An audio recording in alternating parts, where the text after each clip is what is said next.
Olá, pessoa! Em primeiro lugar, muito obrigado pela sua audiência, você que sempre reserva este horário nobre da sua terça-feira para conferir aqui o nosso programa. Aliás, não precisa ser só na terça-feira, porque a partir do momento em que o programa sai do ar ao vivo, ele fica disponível nas nossas redes sociais, no YouTube, e você também agora tem a oportunidade de acompanhar em mais um canal, que é o Sem Roteiro Carlos Cunha, e é só conferir todas as nossas atrações por lá e as atualizações são de acordo com os nossos entrevistados. E o assunto de hoje, a gente vai falar sobre a pandemia, sobre o fim da pandemia e como que ela impactou principalmente os profissionais do direito, os operadores do direito. E você vai ficar sabendo de tudo isso daqui a pouquinho, depois da vinheta.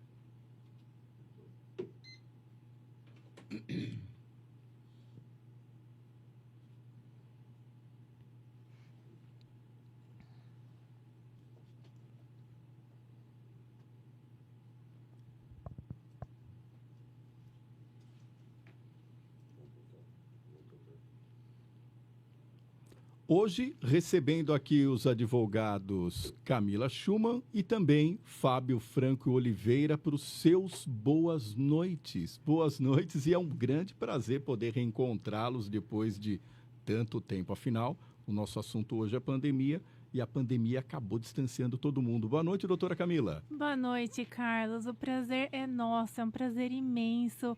Que delícia estar aqui com você. Muito obrigada pelo convite. Fábio, boa noite e muito obrigado aí pela presença. Eu que agradeço, Carlos, boa noite e muito obrigado. No que a pandemia mudou o direito? Até a gente está acostumado a falar que o programa é sem roteiro, mas a gente estava batendo um papo ali embaixo e estava levantando a seguinte lebre, o seguinte assunto. Muitas vezes, toda essa tecnologia que a gente costuma utilizar aqui dentro dessa pandemia estava programada para os próximos 4, 5 anos que, de repente, a gente se viu na obrigação de utilizar. Como que é que isso funcionou dentro da área do direito, geralmente que é uma área bastante conhecida como sendo tradicional, como sendo conservadora? Como é que funcionou isso para vocês e como é que funcionou isso no meio jurídico? Bom, a pandemia teve um impacto muito grande na nossa sociedade e com reflexo na área jurídica também. Os processos que a princípio foram todos suspensos. Do dia para a noite o fórum foi fechado, as audiências todas encerradas. Graças a Deus que o nosso processo já era totalmente digital. Ele não era mais o papel físico, né? Era inteiramente digital, então o acesso ao processo invariavelmente nós tínhamos. Mas as audiências foram todas encerradas. O impacto que a sociedade sofreu foi muito grande.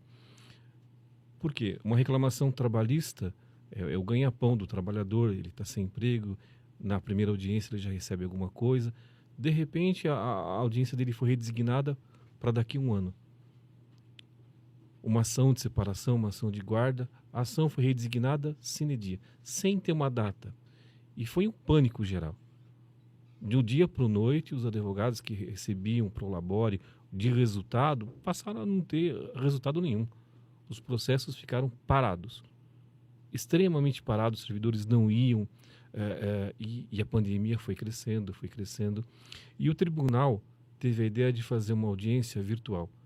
Então, a partir de uns 6, 8 meses, foi um despacho tanto do Tribunal do Trabalho como do Tribunal Civil, que começou a ter audiência através do aplicativo. Através do computador, você acessava previamente um link e abria uma audiência. E trouxe mais uma vez, abriu-se um novo leque de oportunidades. Ou seja, não precisava ir no teu escritório fazer ação e você tinha que fazer uma audiência através do computador. Foi muito difícil no começo. Eu falava a verdade para você, Carlos, foi muito difícil porque fazer audiência é uma arte. Você conversando com a pessoa, você pode olhar no olho da testemunha, você sabe que ela está mentindo. Você pode olhar para o juiz, você vê a expressão do juiz, a fala é diferente e aquele primeiro impacto através do celular acabou. A câmera limitou muito esse contato, porque nós nos expressamos não só através da palavra, mas através da postura, e simplesmente não existiu mais.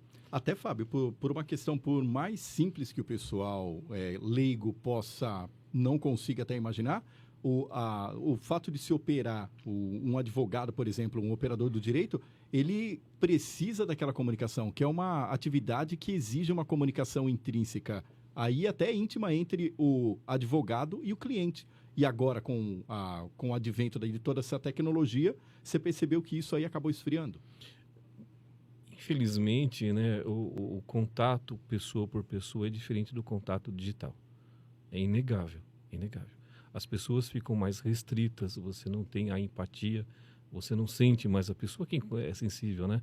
Você não sente mais a pessoa. E na audiência, pessoas humildes não conseguem acessar o link, não conseguem manusear.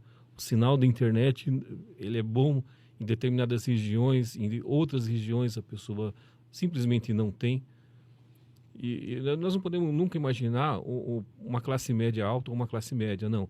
A classe baixa, que não tem acesso a uma boa internet, que tem um celular com uma memória muito restrita. Como é que vai fazer uma audiência? Além da nossa internet no Brasil não ser uma maravilha, né? Você perde também o sinal. Como é que faz no meio da audiência? Mais ainda, a lisura. Quem garante que está ouvindo a testemunha e na frente dela não tem um texto redigido por um advogado? Com as próprias perguntas. É o advogado que está respondendo o que a testemunha está falando. Ficou muito complicado, Mas desse um jeito. A partir de mais ou menos um ano e pouco, né, doutora Camila, nós começamos a fazer audiência pelo modo digital. Criamos no nosso escritório, na sala de atendimento, um estúdio, onde é feito um painel e a pessoa, o cliente senta e vê pelo painel o juiz e tem acesso à audiência. A testemunha, evidentemente, não pode ficar no mesmo local, né? E ela acessa através do meio remoto e conversa com o juiz. A postura é diferente, né? Nós temos casos assim absurdos, né? Dentro da audiência, que acontece, porque a nossa sociedade é desigual. E, Camila, por isso a justiça ficou mais célere, ficou mais rápida ou os juízes continuam com aquele monte de processo em cima da mesa e as audiências cada vez mais longas? As audiências com certeza cada vez mais longas e distantes. E, bom, agora, acho que uns 2 meses mais ou menos, voltou o atendimento presencial. Então, já está mais fácil de a gente conversar com o servidor lá no balcão, ou até mesmo com o juiz. Mas, durante a pandemia, no início foi bem difícil, porque a gente só tinha e-mail. Então, a gente precisava falar sobre o processo tal. Então, eu pegava e enviava um e-mail lá para a vara. Graças a Deus, eles respondiam para a gente. Correu tudo bem. Tá? Eu não posso falar que foi tão difícil. Correu bem, eles respondiam, mas não era, como o doutor Fábio falou, aquela coisa, eu levanto do meu escritório, vou lá, preciso resolver isso. Podemos dar andamento aqui, ali? Não foi, né? Então, eles também tinham o tempo deles, porque também, acho que chegava, sei lá, quantos e-mails deveriam chegar por dia ali. Mas correu até que tranquilamente bem. Com relação às pessoas mesmo, em se tratando de relacionamentos, dentro da área jurídica de vocês, dentro desse tipo de operação que vocês fazem, como é que ficou? Houve alguma precariedade entre as relações, nas pessoas dentro de casa, já que vocês também trabalham com direito de família? Precarizou-se muito as relações? Nossa sociedade, teve um abalo muito grande.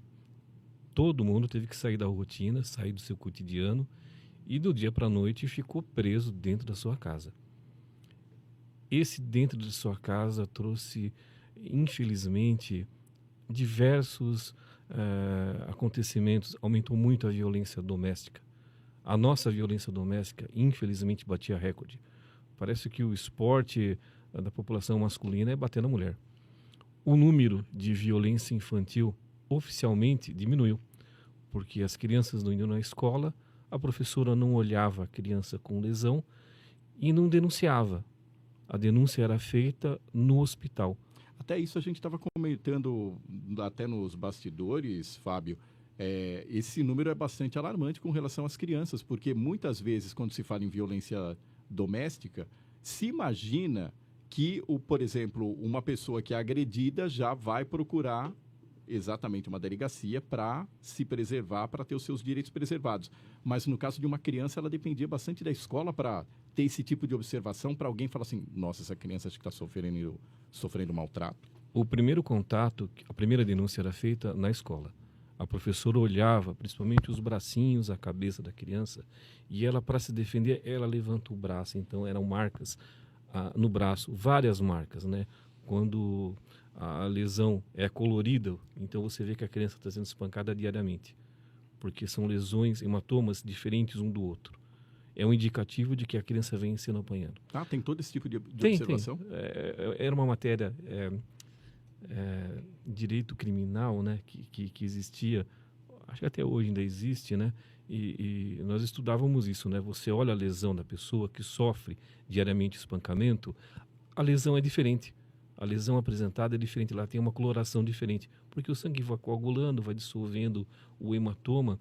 Então a professora olhava já o primeiro hematoma, simplesmente encaminhava, chamava a delegacia de polícia, e a delegacia de polícia que é muito, graças a Deus, o Conselho Tutelar, e isso não teve mais.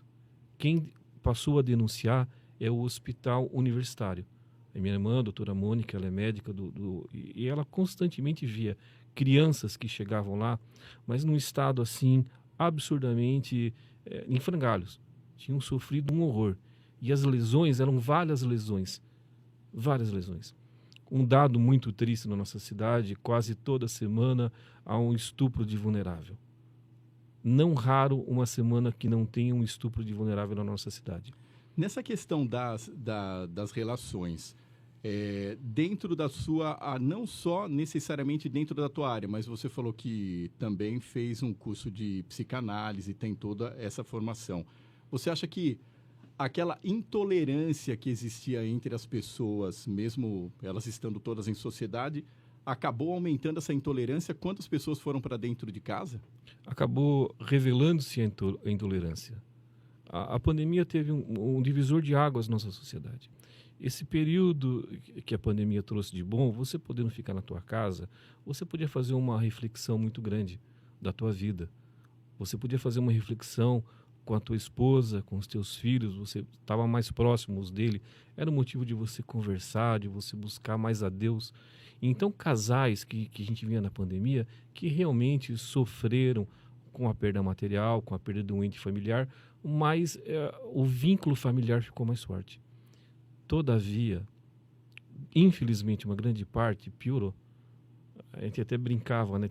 Antes da pandemia, tinha um feriado prolongado, aumentava a briga de bar e separação. Era uma maravilha, né? Tinha um feriadinho, terça-feira só divórcio. Com a pandemia piorou. E vocês trabalham também com essa questão de divórcio? Como é que funciona? Também.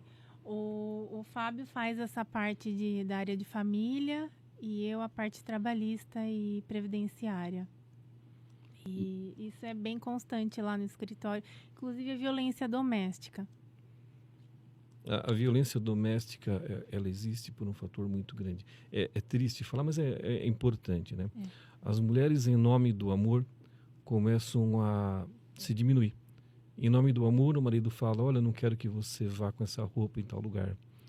Eu não quero que você vá no médico. E em nome do amor, a mulher fala, não, mas meu marido está com ciúmes, eu vou deixar de fazer isso. Eu vou deixar de trabalhar em tal lugar. E é um processo lento que ela é vista pelo parceiro como objeto. É uma questão de perda de autoestima também em determinados momentos? Exatamente, né? Como a pessoa vai sendo tolhida, ela vai diminuindo a autoestima dela e entra numa depressão. Freud explicava muito bem que a depressão é uma transferência do objeto. O objeto me faz mal e eu transfiro para mim do objeto para o meu interior, como se eu fosse o causador da tristeza. E ela é cíclica, ela é bem maior na parte da manhã. E a mulher, como ela é vista como objeto, ela é espancada, né? Infelizmente, as nossas letras de música do funk tratam a mulher como um objeto. E eles matam. Ao fim do casamento, eles simplesmente não querem perder a posse do objeto e matam a mulher, né?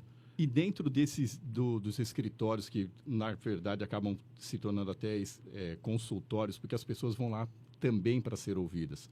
E é isso aí que a gente colocava logo lá no começo do podcast, que o pessoal fala assim, a partir do momento em que voltou essa questão nós tivemos de nos transferir da realidade para o virtual, as pessoas parece que ficaram um pouquinho mais encolhidas e recolheram-se dentro de si.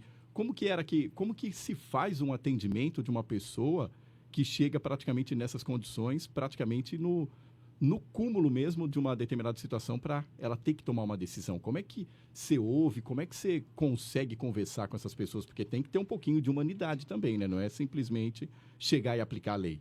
Como é que funciona o lado humano, o lado racional de tudo isso? A gente faz um estudo antes, né? Uma mulher que é agredida e procura o Poder Judiciário, procura uma saída, em média ela é agredida durante 2 anos.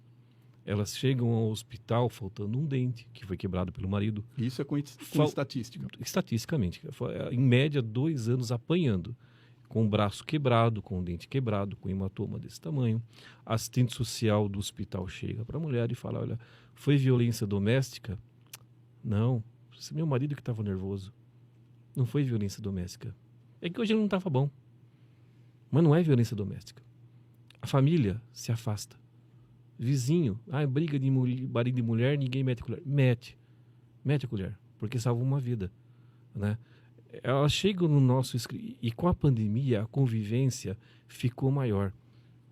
Geralmente, a pessoa, o agressor, tem uma baixa estima muito grande, veio já de uma família disfuncional, geralmente é alcoólatra.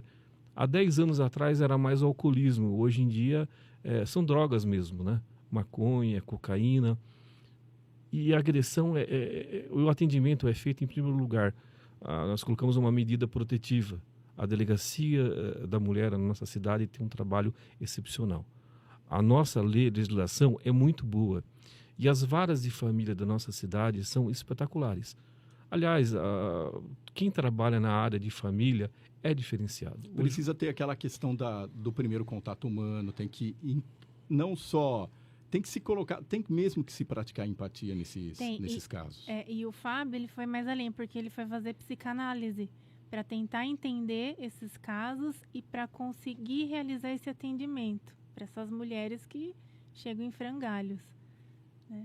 Esse atendimento, nós nunca julgamos o cliente, a gente acolhe.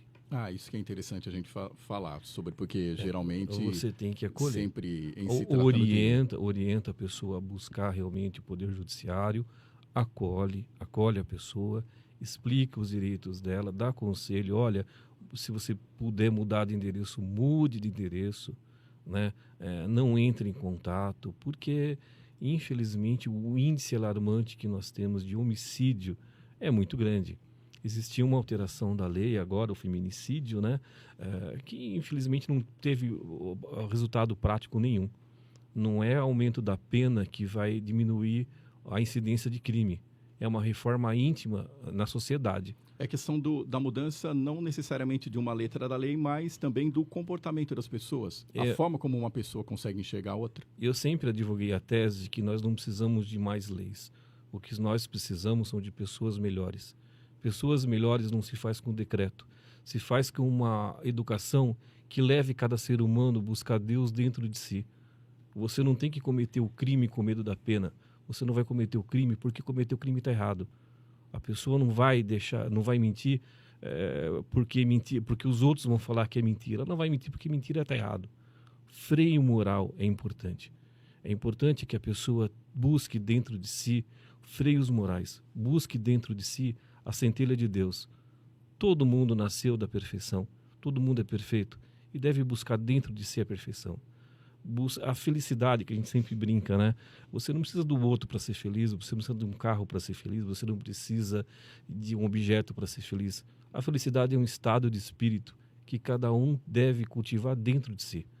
Esse olhar dentro de si, ele podia ser usado, e foi usado por grande parte da nossa sociedade na pandemia, que a pessoa viu com o cotidiano completamente disperso, né? Perdido, viu presa dentro de casa, poxa, vamos se interiorizar, vamos buscar Deus, vamos agradecer porque nós estamos vivos, né?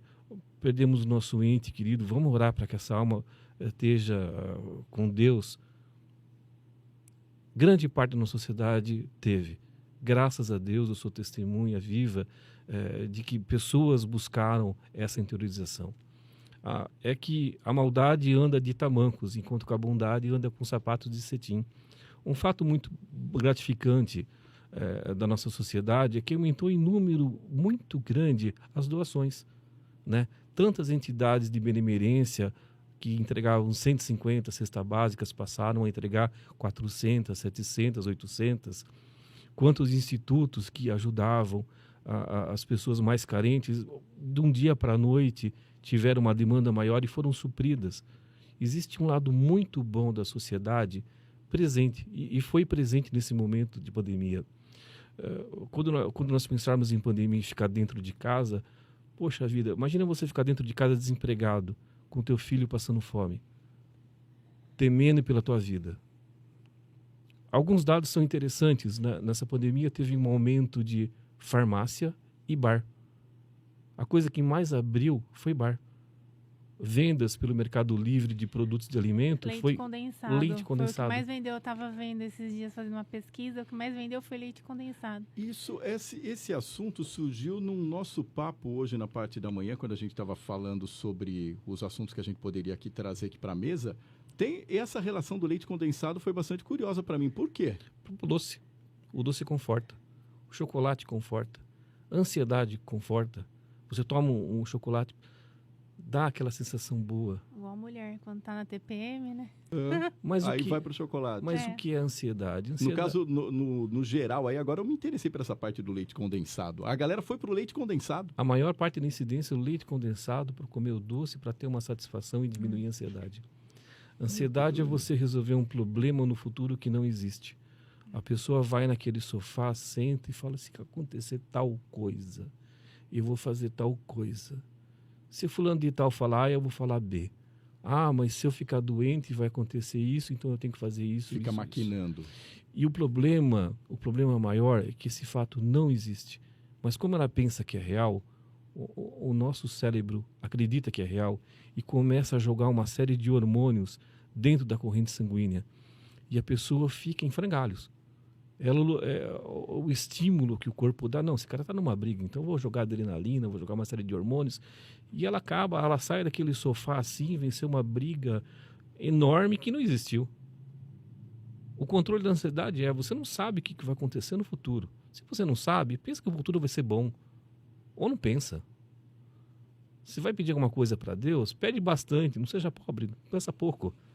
Com o futuro é a mesma coisa. A gente não sabe nada do que vai acontecer no futuro. Ninguém. A pandemia foi esse, né? Nós não temos o controle de absolutamente nada do que vai acontecer na nossa vida. Nada. Serviu para todo mundo, né? A única coisa que a gente tem é o presente. E se acontecer alguma coisa no futuro, no pior eu vou me dar o meu melhor. A nossa percepção da vida é muito diferente de cada pessoa. Tem uma frase de Divaldo Franco, que ele conta um caso muito bonito. Ele fala que um psicólogo estava andando por uma construção e ele viu um rapaz carregando uma carriola cheia de pedra daquela construção. E ele perguntou assim, o que você está carregando? O que você está fazendo? Estou carregando essa carriola aqui cheia de pedra. Não aguento. Olhou para trás um outro trabalhador e ele fez a mesma pergunta. Meu amigo, o que você está fazendo? E a pessoa mais sisuda falou, olha, estou carregando essa carriola cheia de pedra. Um terceiro com um sorriso daqui até aqui. Carregando a mesma carriola com a quantidade de pedra maior. Mas ele sorria. Ele falou, mas esse cara deve ter algum problema. Meu amigo, o que você está fazendo? Ele abriu um sorriso maior, olha, eu estou fazendo uma obra que é aquela catedral que vai ser construída. Dentro daquela catedral que eu estou trabalhando, carregando pedra, milhares e milhares de pessoas por longos anos vão entrar e vão rezar a Deus. Olha como é importante o meu trabalho. E veja que um ponto de reflexão diferente muda o estado de espírito de todo mundo. Todos nós, o que é um advogado? O advogado é um instrumento do direito. Simplesmente você vai levar o caso do teu cliente para a justiça. É instrumento. Parece que quando todo mundo nasce, vem um anjo e fala, você vai servir. E o nosso trabalho é de servir o próximo. Eu não entro com meu processo, eu estou servindo a justiça, né? Ou da doutora Camila. O nosso processo simplesmente é um processo de servir o próximo, de servir a justiça. O instrumento, eu estou sendo com o meu trabalho um instrumento para que a justiça possível tenha feito. Eu quero abrir um parênteses aqui, já que a gente está num podcast falando para várias pessoas, e faz tempo que eu estou com isso engasgado dentro de mim. Acho que não só eu, como vários advogados, operadores do direito, enfim. O nosso trabalho, Carlos, não depende só da gente. O nosso trabalho vai muito mais além. Ele depende de um servidor que está ali dentro do fórum para dar andamento nesse processo. Ele depende do juiz que vai fazer todos os atos ali, né? Realizar a audiência, dar a decisão final. Ele depende de um perito médico, muitas vezes, que o trabalhador ele vem com uma doença do trabalho, ele está impossibilitado de trabalhar na mesma função que ele exercia ali naquela empresa na qual ele foi demitido, que ele foi dispensado. E muitas vezes esses médicos que são nomeados pela própria justiça, eles não sabem avaliar. Por que eu estou falando isso? Porque a gente teve um caso recentemente, foi feito muita injustiça. O trabalhador ele saiu dali com um laudo da própria... Eu não posso falar o nome da empresa, né? Óbvio, não vou falar aqui. Mas ele saiu com um laudo da própria empresa que ele não poderia mais exercer aquela função ali. Ele não poderia carregar mais do que 5 quilos, porque ele estava com um problema seríssimo de coluna. E qualquer coisinha que ele vai fazer, se ele vai abaixar, se ele vai levantar, se ele vai rotacionar aquela coluna, ele trava. Aí foi feita a perícia, o perito falou que ele estava apto, né? Então, quando eu falo que a gente depende de outras pessoas também, num laudo de um médico desse, o médico ele está acabando com a vida dessa pessoa, ele está acabando com a possibilidade dela ali, ela receber um benefício do INSS, porque no momento ali é só o que ela sabe fazer da vida. Ela fez aquilo ali por 10, 20, às vezes 30 anos. Então, ele está acabando com a possibilidade da pessoa se manter. Com a possibilidade dela manter a própria subsistência. Então, eu queria abrir esse parênteses para falar isso. Então, é uma questão de não só se buscar a justiça, mas todo o encadeamento lá de todo esse processo tem que caminhar para um determinado fim. Exatamente. Em alguns processos, nesse processo específico, eu pedi para que a juíza oficiasse o Ministério Público Federal, a Delegacia de Polícia Federal, e investigassem as fábricas de colchões em Jundiaí, porque era impossível uma epidemia. A pessoa pode carregar botijão de gás, armário, geladeira, trabalhar 12 horas por dia no mesmo trabalho e não está relacionado. Ela machucou dormindo. Aí o que... eu entendi a analogia. Mas dentro dessa questão que você estava falando aí, Fábio, das pessoas se voltarem para dentro de si, dessa questão que a doutora Camila também colocou, que é interessante as pessoas terem a empatia, terem um entendimento de determinado assunto para falar assim, olha, isso aqui é viável, realmente isso aqui pode acontecer, isso aqui vai prejudicar alguma outra pessoa na sua atividade laboral, na hora dela trabalhar. Você acha que dentro dessa pandemia, tanto você, Camila, quanto você, Fábio, as pessoas mesmo se voltaram para dentro de si para buscar aquele crescimento, até o crescimento espiritual que você citou muito bem aqui, Fábio? O que você acha dessa questão? As pessoas acabaram melhorando? Grande parte da nossa sociedade, infelizmente, não. É latente. Não. O abuso que existiu da liberdade foi muito difícil. Muitas pessoas cresceram, graças a Deus, né? Mas 70% parece que regrediu. regrediu de uma maneira muito grande. Nós temos pessoas que... Existe uma síndrome que está batendo muito na nossa sociedade, que é de abandono. Grande parte das crianças, adolescentes tentando suicídio. O que tem de adolescente tentando suicídio, criança tentando suicídio, vem de uma expectativa muito grande, uma cobrança muito grande. E quando a pessoa não atinge aquela cobrança dos pais ou dela mesma, ela se sente num abandono completo. Você acha que isso daí se deve também às redes sociais? Que até a gente comentava lá embaixo, porque parece que nos stories, dentro das redes sociais, as pessoas são completamente felizes, elas são felizes. Tem gente que posta tanto coisa bacana que dá a impressão que ela simplesmente vive de férias 364 dias por ano e trabalha um. A vida é perfeita. Essa questão, você acha que tem as redes sociais analisando aí dentro dos teus escritórios, você acha que tem a ver com rede social, essa questão de falar, pô, eu não estou conseguindo ser igual o Fábio, nossa, eu não estou conseguindo ser igual a Camila, então eu não sou ninguém.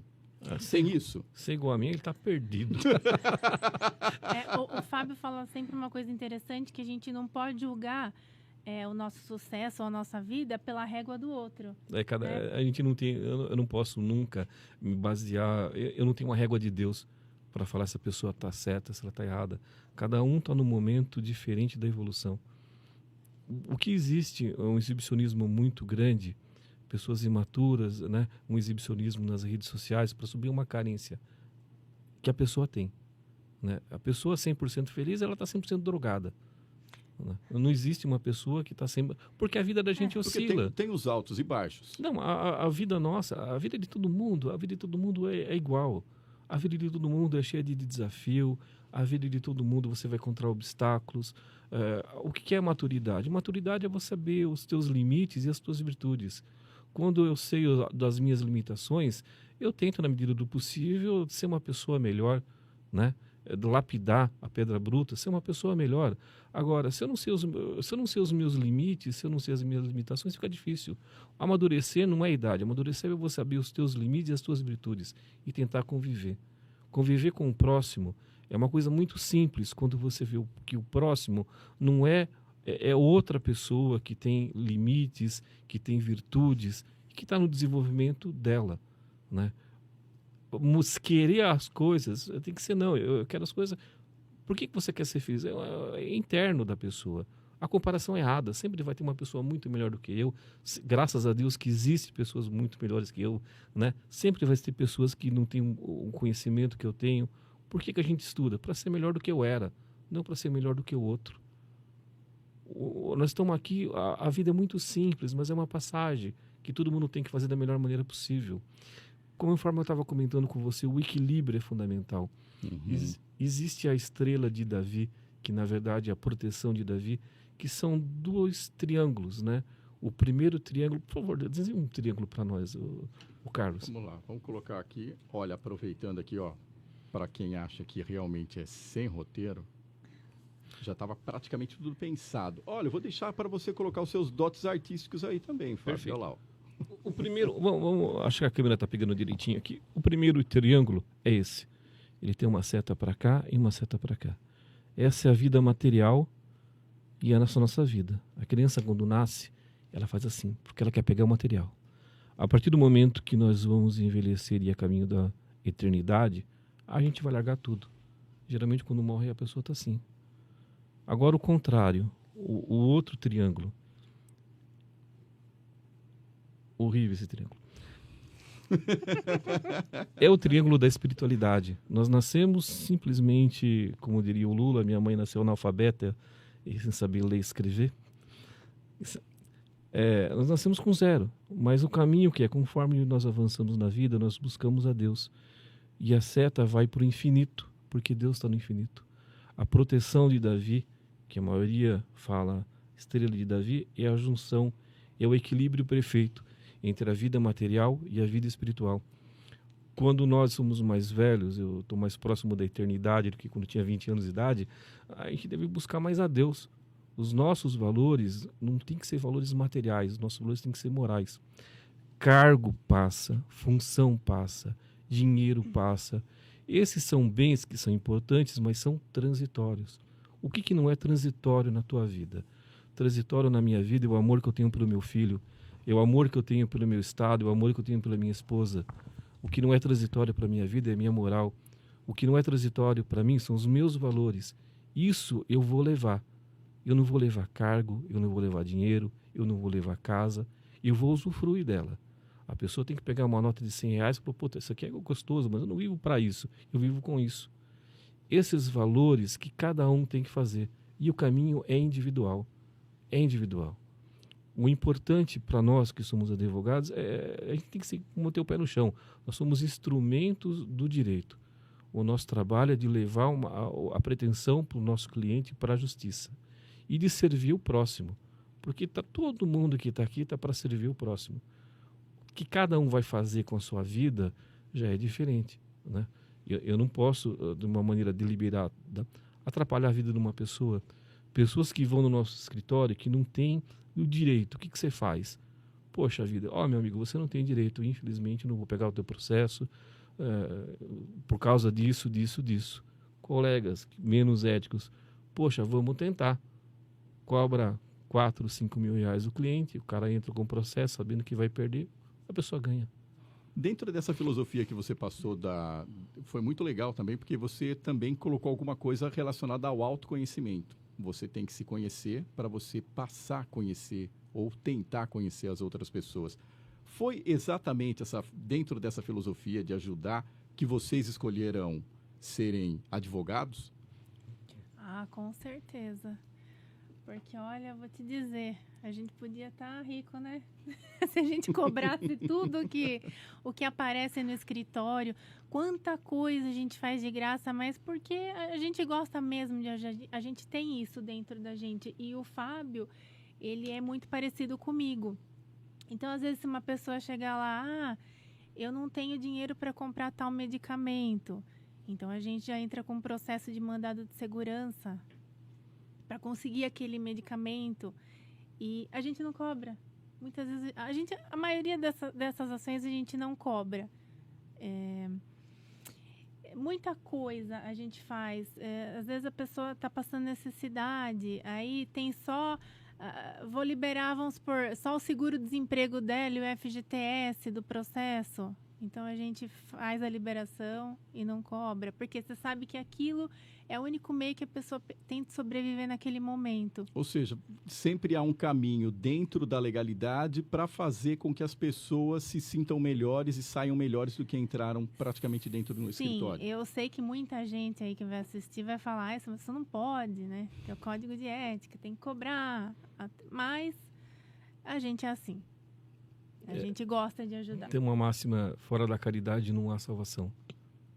Fora da caridade não há salvação. Às vezes a caridade não é só material. Às vezes a caridade é um conselho que você dá para aquela pessoa. Que muda. Um conselho certo, na hora certa. Você muda a trajetória daquela pessoa. Não daquele cliente, daquela pessoa. Nós não temos clientes, né? Nós temos amigos que vão ao nosso escritório que acreditam no nosso trabalho. E essa empatia a gente tem que ter. Aliás, não só quem é advogado, todo mundo tem que ter. Essa máxima que eu sempre tive dentro de mim é: fora da caridade não há salvação. Allan Kardec escreveu, se ele escrevesse fora da igreja não há salvação, está errado, mas como eu concordo, é a nossa vida. Eu comecei a trabalhar com 12 anos de idade em chão de empresa, numa gráfica no Medeiros. Eu trabalhava em linha de produção. Meu pai falou: poxa, você não vai ser torneiro mecânico? E eu falei: eu não quero ser torneiro mecânico. Eu quero ser advogado. Com 12 anos de idade. E eu trabalhava em linha de produção com um sorriso daqui até aqui. Por quê? Porque era um meio de eu trabalhar e poder estudar. Eu comi o pão que o diabo amassou na faculdade. Não tinha dinheiro para absolutamente nada. No 4º ano da faculdade, início do estágio, eu pedi a conta do meu emprego, fiz um acordo, peguei meu fundo de garantia e paguei os últimos 2 anos da faculdade. E fiz um estágio muito bom pela Prefeitura de Jundiaí, que abriu as portas pela assistência judiciária gratuita. Ela pegava os 8 melhores alunos e colocavam para fazer estágio. E eu aproveitei. Eu me formei, comprei uma máquina de escrever a prestação, porque eu não tinha dinheiro para comprar o computador, que era caríssimo. E eu trabalhava com minha máquina de escrever. Pegava o ônibus, chegava no meu escritório e adorava. O tempo que você tinha que alugar o telefone, Ninguém ligava. E minha mãe ligava e falava, mãe, desliga o telefone, porque pode ser que algum cliente venha ligar. E ninguém ligava.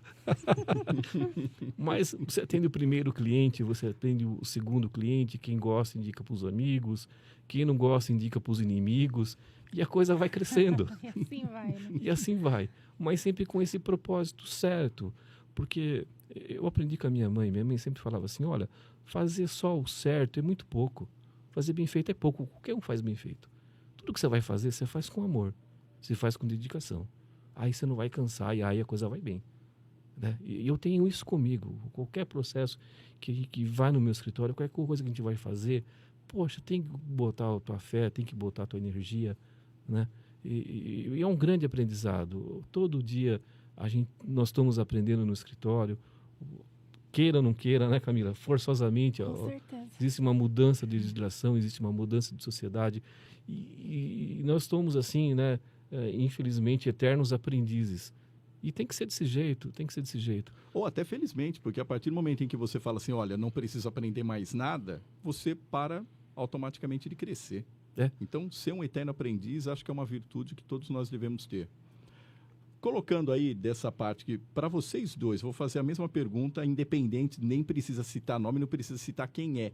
Mas, qual que foi a tua satisfação, Fábio? Qual que foi a tua satisfação, Camila, quando entrou o primeiro cliente e dentro daquele primeiro cliente entrou o primeiro cash para vocês, a primeira grana, assim, para você falar, pô, agora realmente eu sou advogado, agora eu vou viver dos meus honorários. O grau de satisfação, como é que foi tudo isso? Uma coisa incrível. Eu ganhei dinheiro com uma ação de uma reclamação trabalhista. Eu me lembro muito bem, foi muito prazerosa. O meu cliente teve a esposa estuprada, infelizmente, e ela tomou um tiro na barriga de chumbinho. E ele perdeu a carta. Ele pegou o caminhão e tinha a cancela do pedágio, ele passou por cima da cancela do pedágio, que ficou louco. Veio para cá, chegou aqui, a empresa o demitiu. E não tinha carteira profissional, não tinha registro, não tinha nada. E ele com a mulher grávida no UTI, sem dinheiro, sem nada, bateu na porta da minha casa, eu tenho na minha casa. A máquina de escrever estava lá também. Fiz o processinho dele, marcou a audiência, juntei todas as testemunhas que eu podia, saiu a sentença, a empresa não veio e veio aquele dinheiro. E foi uma bolada, porque ele trabalhava com inflamável. Eu peguei e falei, puta, agora sim eu estou podendo.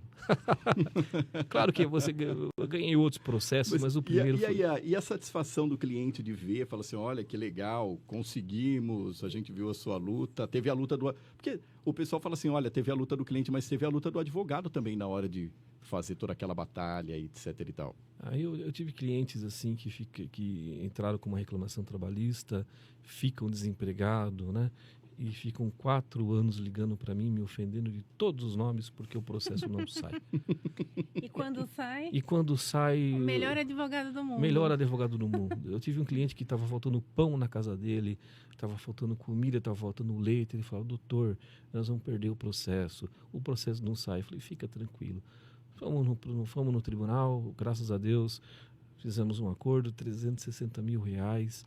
Do dia para a noite eu virei o melhor advogado do mundo. E como que é essa coisa de falar assim, viu, fica tranquilo que tudo vai sair a contento? Porque não se sabe se vai dar certo ou se não. Como que é ter aquela tranquilidade? Faz parte daquela questão que você falou também, Fábio, de ter o autoconhecimento, falar assim, não, vamos apaziguar a situação porque a gente já sabe que a situação está difícil. Porque geralmente, médico e advogado, o pessoal só procura em último caso. Não, e aí? Você tem que entender a situação do cliente. A área trabalhista, a pessoa está desempregada, está faltando pão na casa dele, está faltando arroz e feijão, ele tem conta para pagar. Né? Nós vamos mover um processo judicial sério e ele demora. Eu brinco, falo que o processo não é um miojolame, não dura 3 minutos, ele fica pronto em 4 anos. Até aquele parênteses que eu abri, né? A gente depende também de outras pessoas para o processo caminhar. Não é só da gente. Aí, colocando para você, o seu primeiro processo e a sua primeira satisfação, assim...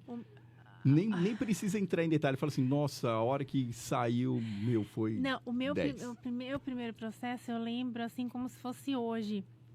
ele tinha trabalhado, foi um caso bem complexo, ele tinha trabalhado, acho que por 20 anos, numa churrascaria conhecida aqui da cidade, como cantor, ele cantava. E uma relação de amizade, até então ele achava, né, que ele tinha essa relação de amizade com o dono da churrascaria. E num dia ali na discussão, o dono pegou e jogou cerveja na cara dele. Do nada.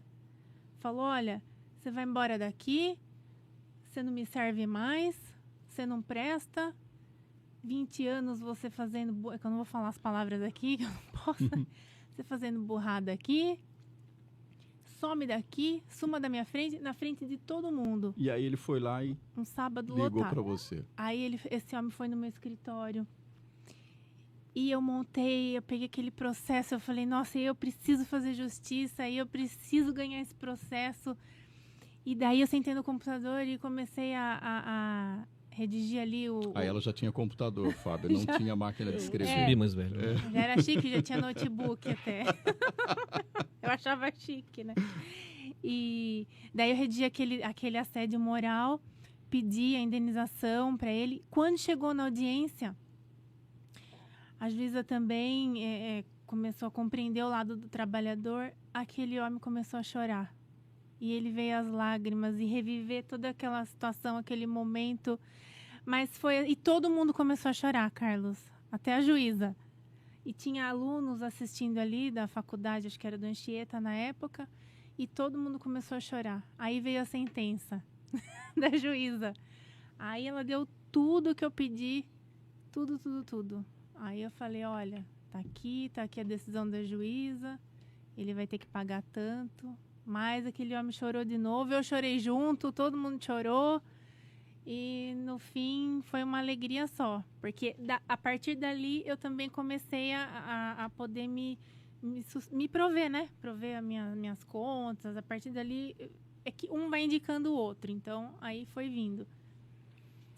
Com essa questão de tecnologia, com essa questão de aplicativo, essas histórias, você acha que essas histórias tendem a se repetir? Geralmente, assim, né, com toda essa intensidade? Olhando as pessoas por uma tela. Porque antes toda aquela questão. Porque antes os clientes te procuravam, você via, você sentia, tinha toda aquela questão da emoção.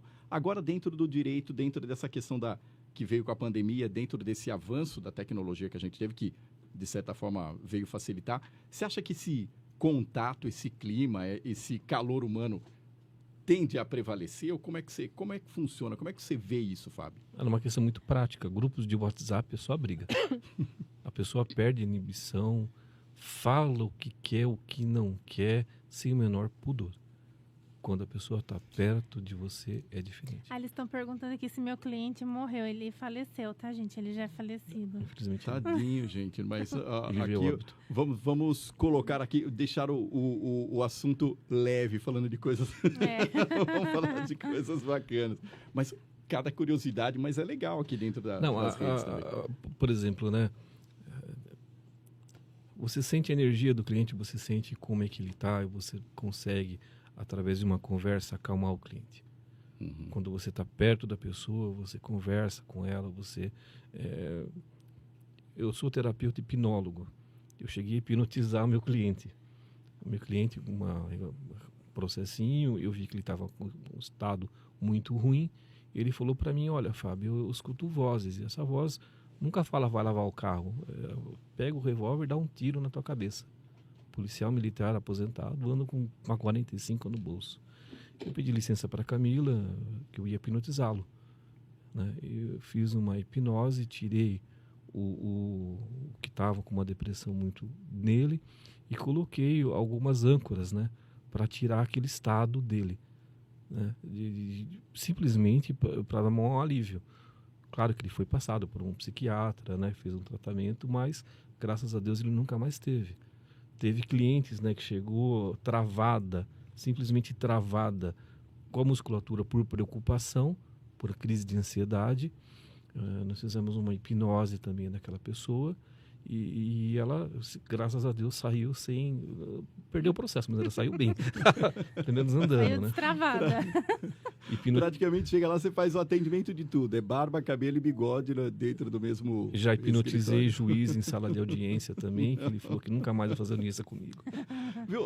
Você cita bastante, Fábio, essa questão não só a questão humana, mas você cita bastante, mesmo a gente falando de toda essa questão de legalidade, questão de justiça, todos esses afins, a gente percebe que você puxa bastante também para o lado espiritual de toda essa situação, para entender melhor as pessoas. De onde vem isso? De onde você busca essa força espiritual? Desde quando você se interessa por isso? Como é que funciona isso aí para você dentro da tua cabeça, para você mudar o teu comportamento e também mudar o comportamento do cliente? Eu nasci numa família cristã, eu era coroinha, eu morava no Medeiros eu não tinha nada, acordava de manhã cedo e era o primeiro a chegar na missa para vestir roupa de coroinha e o legal era pegar aquele sininho e chacoalhar na hora da Eucaristia. Depois, quando meu avô, Antônio Porcari, faleceu, nós buscamos um conforto no espiritismo e devorei Allan Kardec. Comecei a frequentar um grupo espírita, né? E eu sempre gostei muito da parte de psicologia e parapsicologia. Foi um assunto que Jung, gostei muito, comecei a estudar Jung. E eu gosto muito da parte esotérica, né? Eu adoro estudar a Cabala judaica, a Cabala hermética, né? A parte da astrologia também. E é um estudo muito gostoso, muito profundo, né? Que eu tenho uma ânsia por estudar. Eu não consigo ficar parado. Eu fiz Direito, fiz Administração, curso tecnólogo de Administração de Bares e Restaurantes, fiz Gastronomia, tecnólogo, fiz Fotografia profissional, fiz Psicanálise, fiz pós-graduação em Metodologias Ativas de Ensino Superior, com outro curso mesmo. Eu paro um curso e começo a estudar o outro curso. Eu tô rindo porque você não imagina o que tem de livro em casa, espalhado. E é um assunto que realmente eu gosto. Eu tenho na minha casa a Torá em hebraico, em português, eu tenho o Alcorão em árabe, né? Eu tenho a Bíblia, eu tenho um livro hindu também que está escondido da Camila. Eu estudo desde os grimórios, né, da Idade Média, a livros de alquimia também, que é um assunto que muito me interessa, né? E a árvore da vida, a árvore da morte. E é um assunto que realmente, poxa vida, né? Eu acho que eu tenho uma ânsia por estudar. Não para ser melhor que os outros, mas para ser melhor do que eu era. Eu acho que cada porta que você abre é um universo novo que te desvenda na tua frente, né? E é muito bom, porque você vê que você realmente não sabe nada. Não sabe nada. Cada porta que você abre é um universo novo, a hora que você vê tudo. Eu costumo falar para a Camila, quando eu sei todas as respostas, veio a vida e me muda todas as perguntas, né? E a gente tem que viver dessa maneira. Quer dizer, eu tenho que viver o que eu gosto, mas outra pessoa não gosta de estudar, ela tem o direito de não gostar de estudar também, né? E é interessante porque quanto mais nós nos conhecemos, quanto mais eu bem percebo isso, quanto mais eu estudo, quanto mais eu vou buscando o autoconhecimento, sou ainda uma criança ainda dentro desse contexto geral, nós vamos percebendo que as outras pessoas têm necessidades diferentes de nós e a gente consegue entender essas pessoas dentro das necessidades delas, não é? Cara, você falou E o uma Fábio, coisa... é interessante que você fala que as pessoas são limitadas. As pessoas são limitadas, todo mundo é limitado. Eu tenho limite, todo mundo tem limitado, né? Ninguém tem a régua de Deus. Existem pessoas... Eu fiz processo igual. Eu entrei com uma ação há uns 15 anos atrás contra o sistema financeiro de habitação. Meu cliente ganhou o processo, o vizinho dele entrou e eu simplesmente colei o nome dele e coloquei o nome do outro. A ação é idêntica, o mesmo juiz. O meu cliente falava, doutor, nós vamos ganhar. Ganhamos. Doutor, não vai dar certo. Perdeu. Aí ele foi no meu escritório e falou, doutor, como é que pode? O meu cliente ganhou e eu perdi. É o mesmo processo. E eu falei, pior, é o mesmo juiz. Está aqui a sentença. Ué, vamos recorrer? Claro, já recorri. Juntei a sentença que ele deu. Doutor, não vai dar certo. Chegou no tribunal, não deu. Quer dizer, a mentalidade dele já... Você, dentro do teu conhecimento, você acha que é a mentalidade dele que fez esse bloqueio? O quanto processo que nós pegamos, né, Camila? Tem tudo para ganhar. Chega na hora, a pessoa Parece se que a pessoa sabota bloqueia, né? na audiência. É um karma que ela tem. Porque para ajudar, eu costumo falar para a Camila, para ajudar, a pessoa tem que ser ajudável. Ajudar é uma arte. É que nem você colher uma fruta madura. É uma fruta. Se você colhe a fruta, ela está verde, vai amargar tua boca. Ela tem que estar madura. Determinadas pessoas, para você ajudar, tem que ser o momento certo, porque ela tem que passar por aquele karma. Só que a gente não sabe. E quando você não sabe, você vai tentar ajudar, você entra bem, né? Mas a empatia, a vontade do cliente, a energia dele influi. É uma maneira assim concreta. Esse caso foi muito emblemático, mas nós vemos o nosso processo. O cliente que tem uma ansiedade muito grande, que tem uma pressão muito grande, o processo não anda. Cliente que não tem ansiedade nenhuma, que fala, não, vai dar certo, pô, beleza. Liga quando sair a audiência, no outro mês marca a audiência dele. O perito vai lá, poxa, periculosidade. Mas sai que é uma beleza, a empresa faz acordo. O outro que é crica, né, não vai. A energia de ser capimenteira. E aí, Camila, qual que é a sua espiritualidade? No que você acredita? O que você busca? Eu acredito em Deus, em primeiro lugar.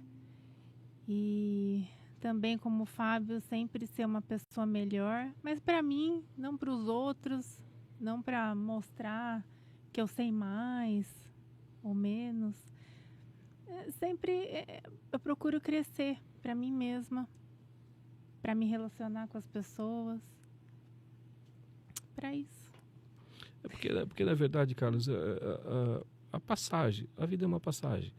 Esse momento que nós estamos vivendo é um momento muito... A biosfera está muito carregada. Quem tem uma sensibilidade maior vai ver que a biosfera está muito carregada. 6 bilhões de pessoas vivendo na miséria, né? Guerra, fome, uma mudança de mundo de regeneração, né? De provas e expiações para um mundo de regeneração. O astral, agora um pouco mais esotérico, né? O astral está mexido. A negatividade se alimenta do ódio. O espírito negativo, o demônio, vai se alimentar do ódio. Existe uma pressão muito grande, né, na biosfera para que não ocorra essa mudança. E, como diria São Tomás, orai e vigiai. A gente tem que ter essa percepção muito clara. Se você acredita ou não acredita, a verdade é essa. Existe uma percepção muito clara, né, que as pessoas que são mais sensíveis, que a biosfera está carregada. E a gente tem que ser um elemento de luz, né, tem que buscar Deus. Eu busco Deus através de Jesus Cristo, né?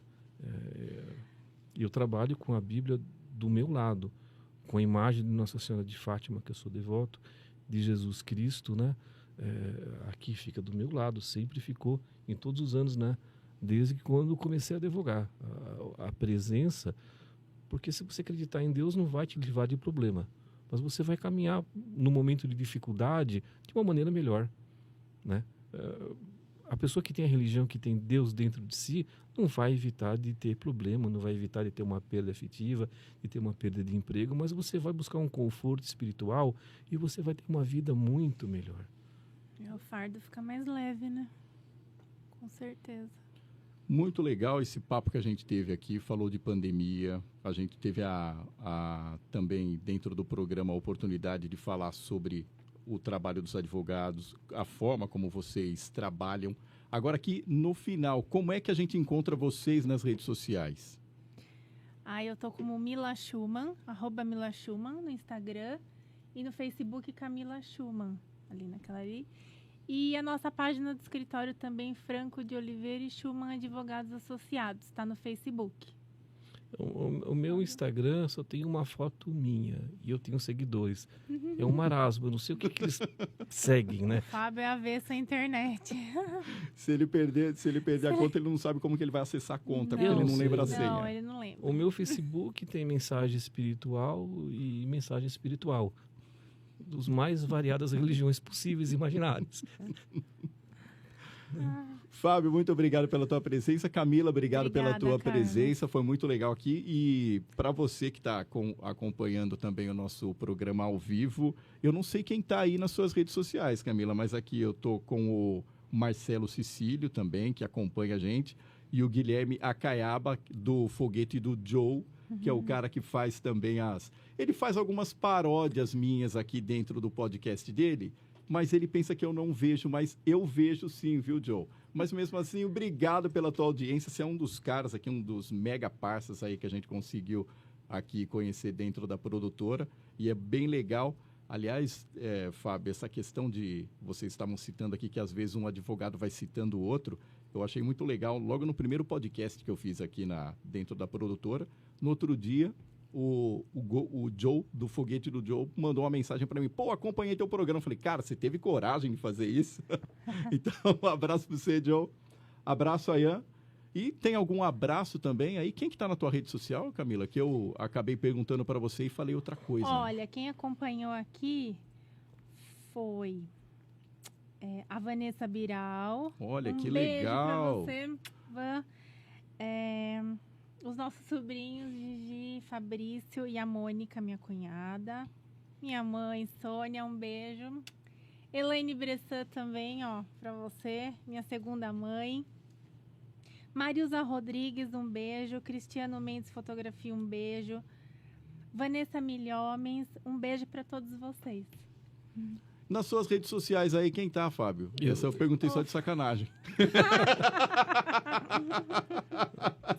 Foi legal, é legal essa desencanação que o Fábio tem com relação à rede social, porque enquanto eu e você, a gente estava aqui, ó, só dando uma olhada para ver quem estava interagindo, toda preocupada. Ele nem celular acho que trouxe. Não.